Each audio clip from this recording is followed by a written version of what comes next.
Joining me, Andy Blanco. He is a percussionist with the Distinguished Concerts Orchestra and member of the American Federation of Musicians Union Local 802.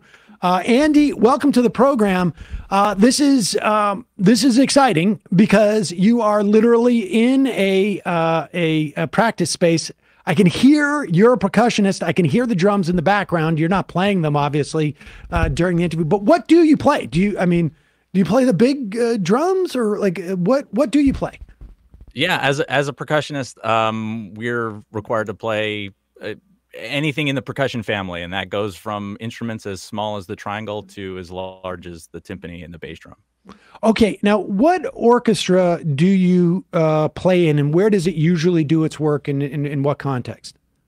So, Distinguished Concerts Artists, or sorry, Distinguished Concerts International New York, DCINY, they are a concert promoter and producer that operates in and out of Carnegie Hall and Lincoln Center. They're a promoter that sells a professional concert experience to amateur choirs and amateur singers. And so since 2009, they've been selling these experiences to tourists and amateur musicians, and they've been hiring professional musicians to accompany these choirs. And in 2019, the musicians decided that they wanted to have a contract. We had been performing for over 10 years without a contract, and we unionized in a highly successful organizing campaign. And unfortunately, since 2019, we've been trying to negotiate a fair deal with DCINY, and we have yet to reach an agreement.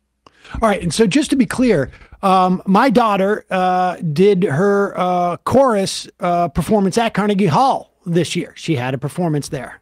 Unfortunately, or I guess it was last year. I mean, I had COVID at the time, so I missed it. But would that have been something like, and then you guys you're the orchestra? Is that what's happening there? Or is that the type of, I mean, theoretically could have been? I don't know if you actually were.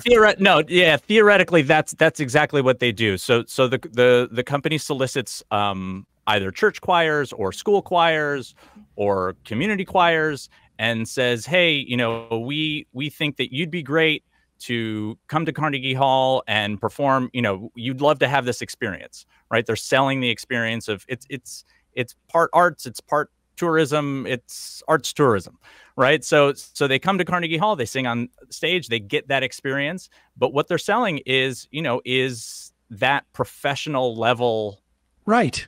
Concert, of course, right? Yeah, and so when they pick a piece that would normally be accompanied by an orchestra, they hire professionals. Members of our orchestra play with the New York Philharmonic. Members of our orchestra, play on Broadway. I mean, we are top level New York City freelance musicians, and yeah, that would be the type of situation where we would generally be accompanying a choir. So you guys unionized. How hard was the unionization process? Like, how hard did they fight the unionizing that you guys did back in 2019? Right. So in 2019, we began unionizing in January, talking, musicians, talking to each other, seeing what we wanted to do moving forward. And as soon as we went public with that I believe it was either end of June or beginning of July, they immediately, they wouldn't voluntarily recognize our union. They sent emails and physical mailings to every musician on the list and on the roster, how this was a bad decision, all the just standard anti-union talking points. We're a family. And I was going to say, why would you choose the union to come in and take over the situation and all of these things? So anyway, we had our vote at the end of July, and we won with 89% of the vote. So, it was pretty unanimous that the musicians didn't fall for any of those talking points. Okay, and so they have not obviously been bargaining in good faith. If it's been over 2 years, 3 years now, that they have not, been able to work out a contract. So you guys went on strike. What was this? 2 months ago now? We're at. Yeah. So we've had to file, 2 unfair labor practice charges. I mean, obviously COVID put a little pause on a lot of things and, performing, but it seemed that they were using that as also an excuse to not negotiate. Like concerts were canceled and we said, hey, even though we're not performing, let's sit down and negotiate so that we can have an agreement when perfect time to do it. Perfect time to just get on Zoom or whatever and make a deal. And they kept kicking the can down the road. We don't have any concerts scheduled. There's no way that we can meet. And we finally had to file an unfair labor practice charge at the end of 2021 when they had concerts scheduled in the spring of 2022. And they settled and we finally got back to bargaining. So, we bargained all of 2022 and I guess it was either November. It was November of 2022 where basically talks just stopped. We would present some proposals and we weren't getting any movement on the other side. So we submitted to federal mediation, and we thought that would be a way to get some movement and get some progress, and nothing changed. Nothing changed in their position. So it was soon after that the musicians had finally had enough, saying, we're going to go on strike. And so have you guys been walking the picket lines? What have they hired scabs? What's happened over those 2 months? Right. So right now, our kind of goal for going on strike, one was to kind of draw the line and not allow them to have the professional orchestra that they've used and that they've been successful with, and also basically a public service campaign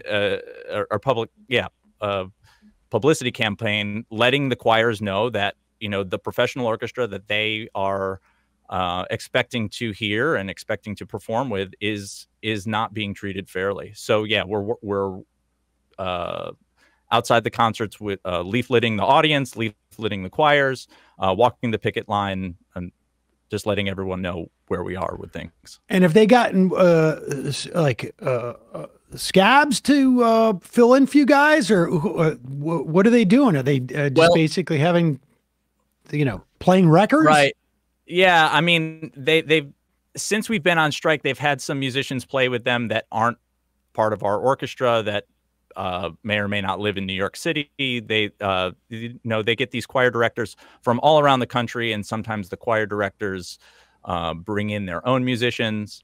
The organization is on the AFM, the National Musicians Union unfair list. So really, there shouldn't be any excuse for that scabs wouldn't know that they're on the unfair list or that there's a strike going on. How can folks listening now help you guys out? What you can do is you can go to the Local 802 Musicians Union website. It's at local802afm.org. You can do /DCINY and find out more about where we are and our story. I think there are links there also to a letter writing campaign. You can write a letter to management letting them know that you support the musicians.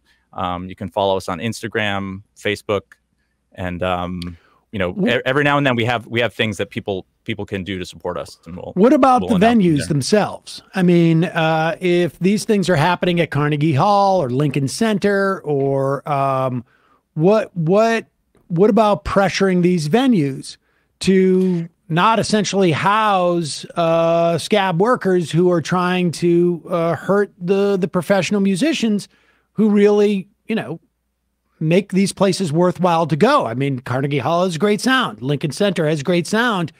But if you don't have great musicians, it doesn't matter. Right. That is an excellent question that deserves to be discussed. When you have a cultural institution such as Carnegie Hall, you expect a certain level of professionalism there, especially if the company is selling that a professional concert experience. Unfortunately, the way that it works right now is these venues are doing a four-wall rental. They're just renting out the space to the producer, and right now they don't have the responsibility to maintain certain work standards to the whoever's renting it out. I think that's something that could and should be discussed, with our union and our elected officials. And, if a cultural institution is receiving, federal funds or, then maybe there should be a certain standard. I guess, from my perspective, they have a responsibility only to the extent that the people who go to these venues hold them responsible for it. And I would imagine if a lot of people wrote letters to Carnegie Hall and Carnegie Hall started feeling like the people who attend functions there don't like the idea of them essentially, partnering or, having a client, or however you want to say what the relationship is, that a Carnegie Hall or a Lincoln Center is, essentially helping with this project of harming the union and harming the musicians. I would think at one point, whether they perceive they have a responsibility or not, they're going to feel some heat, in my mind. So maybe, people, it doesn't necessarily have to come from the union, but I'm not part of the union. I think people should write Carnegie Hall, frankly. That's what I would do. In fact, that's what I'm going to do after I'm done here. But we will put a link to the website in our podcast and YouTube description. And good luck, Andy. Really appreciate you coming on and telling us about it. All right. Thank you, Sam. Thanks for having me on.